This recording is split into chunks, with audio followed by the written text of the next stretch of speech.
Hello, everybody, and welcome back to the WeSportin podcast. I am back with Tim, like always. And since Tim is here, that means more March Madness action, more NCAA basketball coming right at you.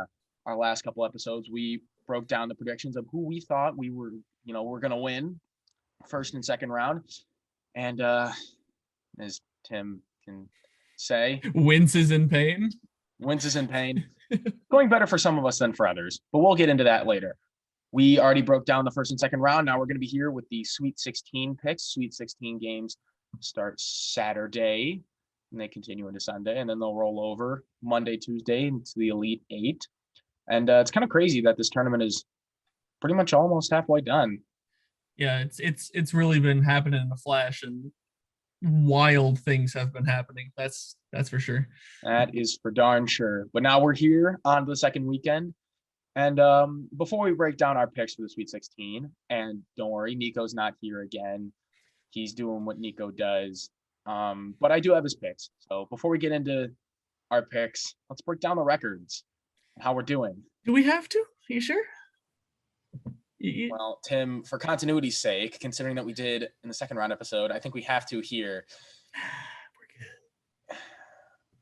All right. We're so good. Nico is still in the lead here at 32-16, a mighty impressive 32-16. Don't know how that's possible. Meanwhile, I have shaved the lead. You're closing the gap. I closed the gap a little bit from 5 games to 3. I'm 29-19. I had a pretty successful second round. And Tim's existing. Yeah. We're here. That's what matters. You were dead 500 in the first round, and then the second round was not better. You're sitting at 21-27. I love how I'm here just because I'm supposed to know college basketball, and apparently I don't know anything. That's what I found out. Nico knows everything. Yeah, as wild as that is, but I mean, props to him. I mean, he's made some good calls, but yeah, it'll be interesting because I think it's going to come down to the wire with some of these predictions. Depends on how many you and him have similar in this round and. Elite Eight. Well, I think I have a couple that are different from him. Without further ado, let's get into it. The first game of the Sweet 16, Gonzaga versus Creighton. Obviously, Gonzaga got here by dismantling Oklahoma at Hinkle. That was a fun game. I mean, Oklahoma gave them a run for their money, but Gonzaga pulled away. Yeah. And Creighton defeated Jason Preston and the Ohio Bobcats 72-58. Tim, you had Ohio. Yes, I did, but they came up a little short.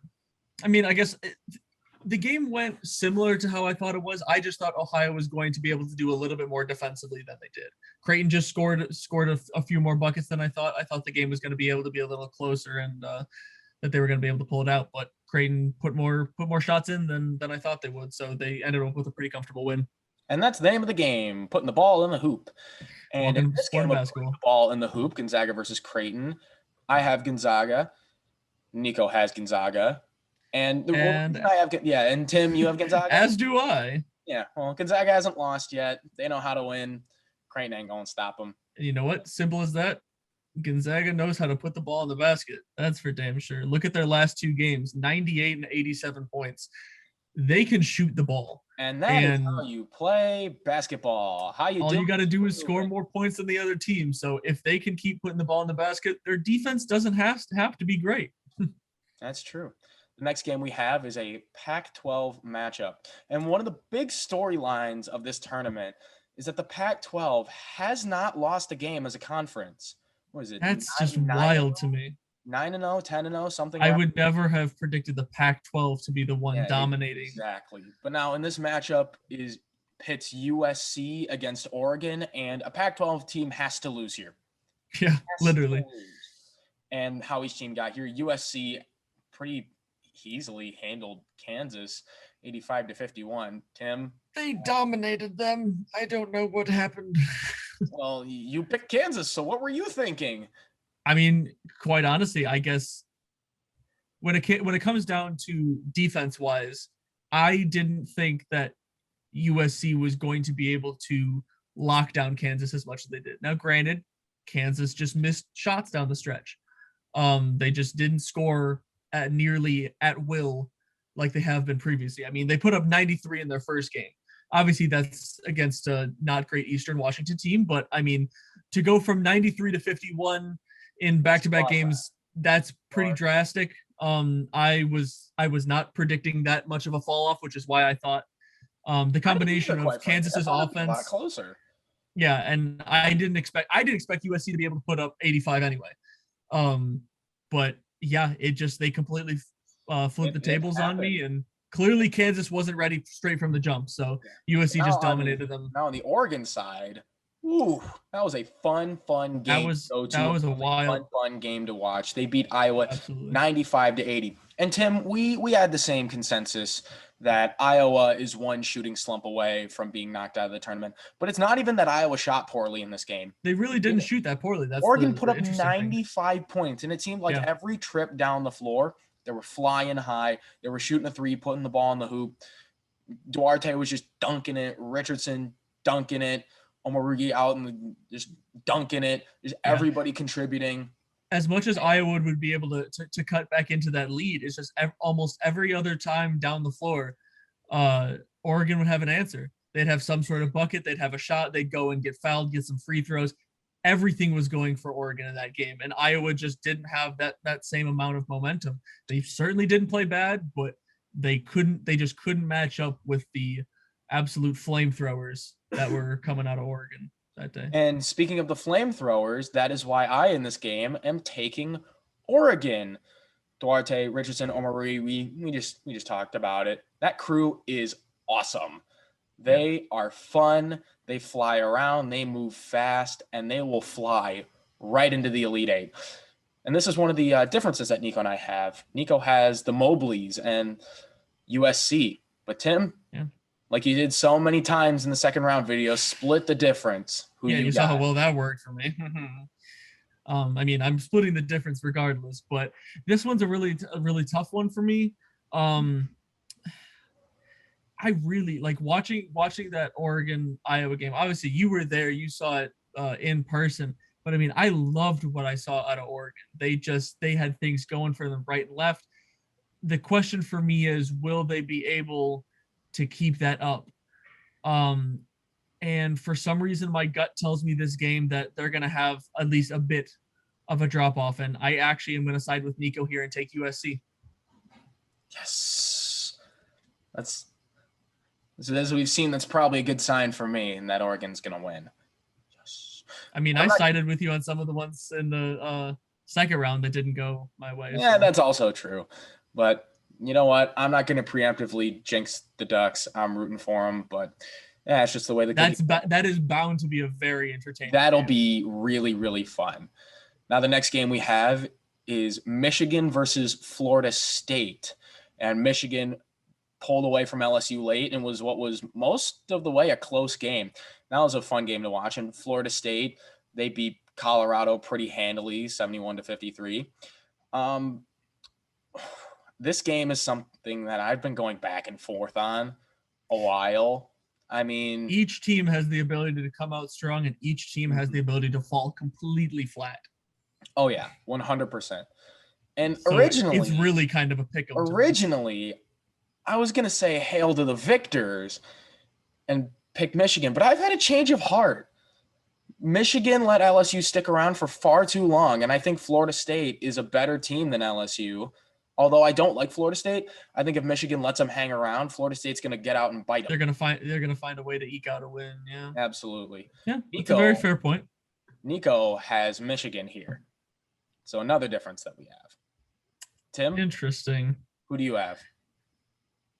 This is another one where, I mean, it was back and forth in my head, very similar to you. It's like, while you explain, I'm going to go get a quarter because it seems like you can't make your mind up. I'll just flip a coin for you if you don't. Yeah, thanks. Don't worry, I got you, bro. I mean, for this one, it's just really, it really comes down to, I think it's going to come down to Michigan's guard play. And I think it's going to, what kind of game do guys like Wagner bring to the table? Michigan tails is Florida State. Mm-hmm. I have a pick, but they're no fun. And oddly enough, and I think I mean, it's probably going to make you happy because you seem to like being the odd one out, but I'm actually going to side with Nico here and take the Wolverines. You know what? That's okay. Being normal is boring. I like being unique. So and here's the thing with three of us, either we're all going to be together or one of us is going to be unique. So it's true. So, I mean, I feel like this one could go any which way. It could be low scoring and each team plays bad. It could be insanely high scoring and teams are just shooting the lights out on both ends. And but don't I trust Michigan. I trust Michigan in this one to be able to come Tim, up clutch late. Whenever you have no idea and you just need to flip a coin. Yeah, you saw how well that works for your flip a coin bracket. Hey, we do not talk about my flip a coin bracket, all right?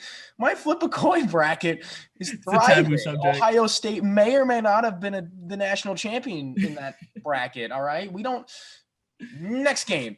The next game here is UCLA versus Alabama. And who would have thunk that UCLA, a first four team here, but here they are. UCLA beat Abilene Christian in a game where Abilene Christian just really – yeah, they came out flat. They never was able to pick it up. I mean, 47 points, that just hurts. Yeah, that's pitiful. But Alabama beat Maryland 96-77. And Alabama's offense really finally woke up. If you were just looking at the second round games and you go, who am I going to pick? I'm going to take the team with 96 points. And considering that Alabama's offense is that good, roll Tide into the Elite Eight. And Nico seems to agree with me here. I mean, Tim, you could embrace the madness and pick UCLA for some reason. I said set in stone. Nothing is set in stone here. Yeah, exactly. But oddly enough, I think I actually am. As much as I love Bama and I love their high-powered offense, they're prone. Why am I even surprised by that at this point? I mean, in the second round, you picked what? I have got nothing. I have nothing to lose at this point. So that, you know what? You have an excellent point. I'm taking the Bruins. I think that they are a solid team and they've proved that they belong to be here. Which is, what's kind of funny is, if Michigan State had won that play-in game, this is where you predicted Michigan State getting to this game. You had said that you thought they were first four team. Yeah, exactly, which is a very interesting thought. But yeah, I don't know why I've got the Bruins. But you know what? I'd much rather UCLA be the first four team that makes it here and not Michigan State. Can you imagine? For various Spartan fan reasons that. No one in particular. Never scratch. Nobody in particular. Not at all. Anyways, we'll advance to the next game on the other side of the bracket. Baylor and Villanova. Baylor defeated Wisconsin pretty handily by double-digit points, and Villanova got the better of North Texas. And Baylor's a brick wall. Yeah. I give credit to Nova for getting here and putting up Nova's made 84 adjustments. Nova's made on North Texas. But I don't. Baylor is darn good. Here's my dilemma. Yeah, right. Here's my dilemma. My head is telling me Baylor because they're a juggernaut and they're a really good college basketball team. Yeah. My heart is clamoring for the Big East upset. Yeah. I can't ignore the Big East in me. Go for Villanova. See, when it's a debate between my head and my heart, then it's not exactly easy. But I'm going with my head here. I'm going to pick Baylor. And Nico is also. Tim? I want so bad to pick another upset, but I just don't see Baylor losing this exactly game. And that's what I'm saying. I really want to pick Nova because they have really picked it up in their adjustments with Gillespie being out. But I mean, it's Baylor, man. They're really good. And the thing is like Baylor's what Nova is good at, Baylor is better at. And I just don't see I can do better. So and I don't see that failing in this game. And so I think Baylor could do everything Nova does well better. Exactly. So I have to pick Baylor. Baylor, how you doing? Keep it moving. And then we have a really exciting game. A 3 versus a 15 in this. Are you? Arkansas versus Oral Roberts. Oral Roberts, another nail biter against Florida. Excellent win. And Arkansas, also a nail biter against Texas Tech. I really thought the Red Raiders had him. You know what? I thought they did too, but I mean, came up a little short. Suey. And with that Woo Pig Suey, as much as I love Oral Roberts, the clock is going to strike midnight on Asmus, O'Banner, and the Eagles. I'm going to pick Arkansas here. Although if Oral Roberts gets any further, I'm going to pick them until they lose. Who does Nico got in this one? Arkansas. I am not giving up on Oral Roberts yet. I have them in this game. They have proved that they have the talent. They have the talent in Admis and O'Banner that those guys can take over games when you need to. And they are going to be enough to drag this Oral Roberts team into the Elite Eight. I have them in this game. Arkansas is not going to have an answer. Yeah. I mean, I'm on the. I saw them in their first upset, and I'm taking them. If they come up against Baylor, if they win this game and they come up against Baylor, I'm gonna have a real hard time picking this game and come up against Baylor. I'm gonna take Oral Roberts. I'm a man of my word. I promise I'll do it. But I have them in this game. We got 2 more games. We got 2 more games to cover. Yep. And these are fun ones. In 8 and 12, Loyola versus Oregon State. Loyola beat Illinois. Oregon State has really surprised me. Oregon State and they beat Cade Cunningham and the Cowboys. As much as Cade Cunningham really just came up short in that game, I think. Mm-hmm. Yeah, as much as I like Oregon State here, Sister Jean and the Ramblers. Bless her. She's got help from up there. She and the big guy are gonna will Loyola to victory here, and Nico thinks the same way. And I'm going the same way there. I mean, I love Loyola Chicago's defense. I mean, you saw what they were able to do to disrupt as we put in when we were talking about the previous round, an absolutely stacked, dynamic offense in Illinois. I was really impressed with, darned if I can remember his name, their center. Cameron Krutwig. The battle he put up against from that Final Four team, by the way. Oh yeah. So Cameron Krutwig has been here before, and he is really good. Not only is he really good on like the offensive end, because he took Kofi Coburn. He took Kofi Coburn to school. He was putting moves on him that Kofi just didn't know what to do. And Loyola Chicago's defense, you know that they're going to give people fits, but I think their offense is also high powered enough. They may not be the most dynamic, like absolute hotshot team. I mean, hey, out there wins championships. And exactly, defense wins championships, and they've got enough coming out of this game that they're going to be able to. Now I want to move on to this last game, because this is going to be a fun conversation that we're going to have. Syracuse and Houston. Syracuse beat the Mountaineers. Another close one, then. Yeah, another close one. And Houston had Buddy Boeheim? A good comeback against Rutgers to win. Yeah, that was a real interesting one, because that was an interesting one. And imagine if Rutgers had won, and if Nico were here, that would have been make quite the conversation. That much more interesting. But exactly.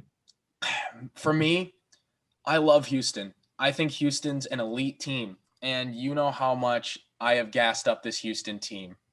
But you're going to gas up the double-digit Syracuse team even more. I am picking Syracuse.